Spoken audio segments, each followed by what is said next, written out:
Hi, welcome back to Kavi's home book Monday morning vlog. ஆக்சுவலாக மார்னிங்லேருந்து ரொம்ப மழை தூரிகிட்டே இருந்தது, வெளியவே போக முடியல. ஓகே அப்படின்னு சொல்லிட்டு ஆஃப்டர்நூனில் இருந்தால் வந்து கொஞ்சம் அப்படியே ஒர்க்கே ஸ்டார்ட் ஆச்சு. ஆனியன் பக்கோடா போடலான்னு சொல்லிட்டு ஆனியன் பக்கோடாவுக்கு வந்து மிக்ஸ் வந்து ரெடி பண்ணி எடுத்து வச்சுக்கிட்டேன்.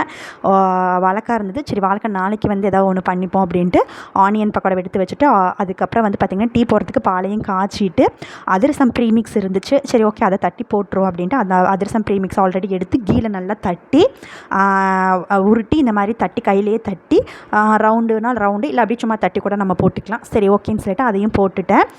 நெக்ஸ்ட்டு வந்து பார்த்திங்க அப்படின்னா இது வந்து டெக்ஸ்சர்ஸு எல்லாமே வந்து சூப்பராக இருந்தது. பட் ஆனால் வந்து பார்த்திங்க அப்படின்னா இதை வந்து சாப்பிட முடியாதுங்க, குழி தோண்டி தான் புதைக்கணும். அந்தளவுக்கு சொதப்பலான ஒரு இதுதாங்க இது. எனக்கே ரொம்ப கஷ்டமாக போச்சு, இவ்வளோ நேரம் செஞ்சு இவ்வளோ வேஸ்ட்டாக போச்சுன்ட்டு. இது சாப்பிட்டா பல்லு போயிடும்.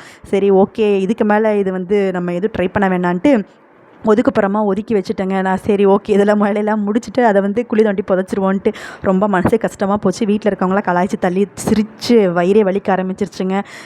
ஆமாங்க, அது வந்து பார்த்திங்கன்னா கையிலலாம் உடைக்க முடியாதுங்க, ஏதாவது கல் சுற்றியில் கொண்டு தான் உடைக்கணும். அந்தளவுக்கு அது இறுகி ரொம்ப இதாக மோசமான இதில் போயிடுச்சு. சரி ஓகேன்னு சொல்லிவிட்டு நம்ம மனசை தேத்திக்குவோன்ட்டு டீயை போட்டு குடிச்சிருவோன்ட்டு டீ போடுற வரைக்க ஆரம்பிச்சிட்டேன். நெக்ஸ்ட்டு வந்து பார்த்திங்க அப்படின்னா அதை வந்து நெக்ஸ்ட்டு ஒரு எக்ஸ்பிரிமெண்ட்டாக எடுத்துக்குவோம். நெக்ஸ்ட்டு வந்து நிறையா வந்து ட்ரை பண்ணுவோம் இந்த மாதிரி. அதனால் அப்படின்னு நினச்சிட்டு விட்டுட்டேங்க. ஸோ கண்டிப்பாக மறக்காமல் சப்ஸ்கிரைப் பண்ணுங்கள். இந்த மாதிரி நிறைய எக்ஸ்பிரிமெண்ட் பண்ணுவோம் நம்ம. நெக்ஸ்ட்டு வந்து பார்த்திங்க அப்படின்னா ஆனியன் பக்கோடா வந்து போடுவேன். அது எப்பயுமே வந்து போடுறது தான். ஸோ அதனால் அதை பற்றியெல்லாம் பிரச்சனை கிடையாது, நல்லா தான் இருந்துச்சு. சரி ஓகேன்னு சொல்லிட்டு அதுதான் ரொம்ப கஷ்டமாக இருந்தது. சரி ஓகே, அது அப்புறமா ஒதுக்கி வச்சுருவோன்ட்டு ஒதுக்கி வச்சுட்டேன். இதுக்கு மேலே அதை எடுத்த சரிப்பட்டு வராது, யாரு கண்ணிலையும் படாமல். அது வேறு யாராவது சாப்பிட்டுட்டு ஏதாவது ஒன்று ஆச்சுன்னா நம்ம வந்து நம்ம மேலே பழி வந்துருன்ட்டு அதை தனியாக ஒதுக்கி வச்சுட்டு டீயையும் பக்கோடாவையும் எடுத்துகிட்டு மேலே போயாச்சு. ஸோ நாங்கள் எல்லாருமே வந்து மேலே வந்து டீ குடிச்சிட்டு அப்படியே பக்கோடாவை சாப்பிட்டுட்டு வைப் பண்ணலான்னு சொல்லிட்டு மேலே போனால் சரியான காற்று. ஆனால் செம வந்து சூப்பராக கிளைமேட் இருந்ததுங்க, நல்லா காற்று சில்லுன்னு இருந்தது. அதுக்கப்புறம் வந்து பார்த்திங்க அப்படின்னா சாரல் போட ஆரம்பிச்சிருச்சு கொஞ்சமாக அப்படியே. அப்போ தான் ஸ்டார்ட் ஆச்சு. சரி ஓகே, கொஞ்சம் நேரம் இங்கே இருந்துட்டு கொஞ்சம் பார்த்துட்டு அப்படியே சில் பண்ணிவிட்டு போவோம். நம்மளாம் ஜாலியாக நிம்மதியாக இருந்ததுங்க, அப்படியே சூப்பராக இருந்தது. அதையும் என்ஜாயெல்லாம் பண்ணி முடிச்சதுக்கப்புறம் வந்து பார்த்திங்க அப்படின்னா கொஞ்சம் மழை வந்து ஃபாஸ்ட்டாக தூர ஆரம்பித்ததுக்கப்புறம் அப்படி கீழே இறங்கிட்டோம். அதை ஏன்னா வந்து கொஞ்சம் இன்றைக்கி மண்டே சந்தை எங்கள் ஊரில். சரி அதனால் வந்து பார்த்திங்க அப்படின்னா சந்தைக்கு போகலான்னு சொல்லி இருந்தப்போ தம்பியை வந்து கூட்டிகிட்டு போகிற மாதிரி இருந்தது. பட் ஆனால் வேணாம் இந்த காற்றுல அப்படின்னு சொல்லிவிட்டு சரி அம்மாவும் சிஸ்டரும் போயிட்டு வரேன்னு சொல்லிட்டு போயிட்டு வந்துட்டாங்க. வந்ததுக்கப்புறம் பார்த்திங்க அப்படின்னா இந்த மாதிரி கண்டெய்னரில் ஆல்ரெடி கழுவி எடுத்து வச்சுருந்தேன்.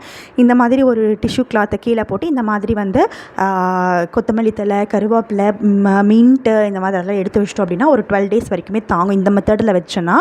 ஸோ நெக்ஸ்ட் வந்து பார்த்திங்கன்னா இந்த மாதிரி ஆஞ்சு தான் நான் வைப்பேன் எப்பயுமே. அதோட காம்போடு நான் என்றைக்குமே வைக்க மாட்டேன்.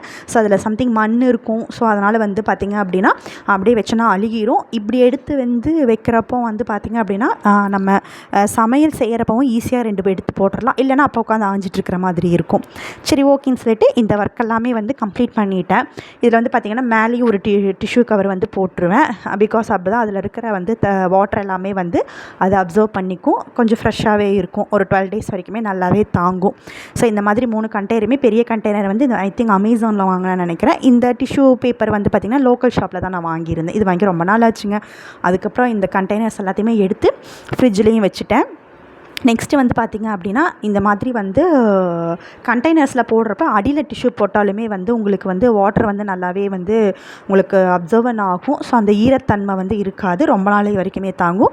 நான் ரொம்ப வருஷமாக இந்த மெத்தடு தாங்க நான் ஃபாலோ பண்ணிகிட்ருக்கேன். இதில் வந்து செட் ஆஃப் 3 கண்டெய்னர் வரும். ஸோ இந்த கண்டெய்னர் வந்து பார்த்திங்க அப்படின்னா ஃப்ரிட்ஜில் வந்து வைக்கிறதுக்கு கொஞ்சம் காம்பேக்டாக இருந்துச்சு. ஸோ கண்டிப்பாக மறக்காமல் சப்ஸ்கிரைப் பண்ணுங்கள். நெக்ஸ்ட் வீடியோவில் நிறைய எக்ஸ்பெரிமெண்ட் பண்ணுவோம். ஆக்சுவலாக இந்த vlog எடுத்ததுக்கப்புறம் தான் எனக்கே தெரிஞ்சது இதில் நம்ம பண்ண ஒரு பெரிய மிஸ்டேக் என்னன்றது அந்த அதிரசம் தாங்க. பாய்.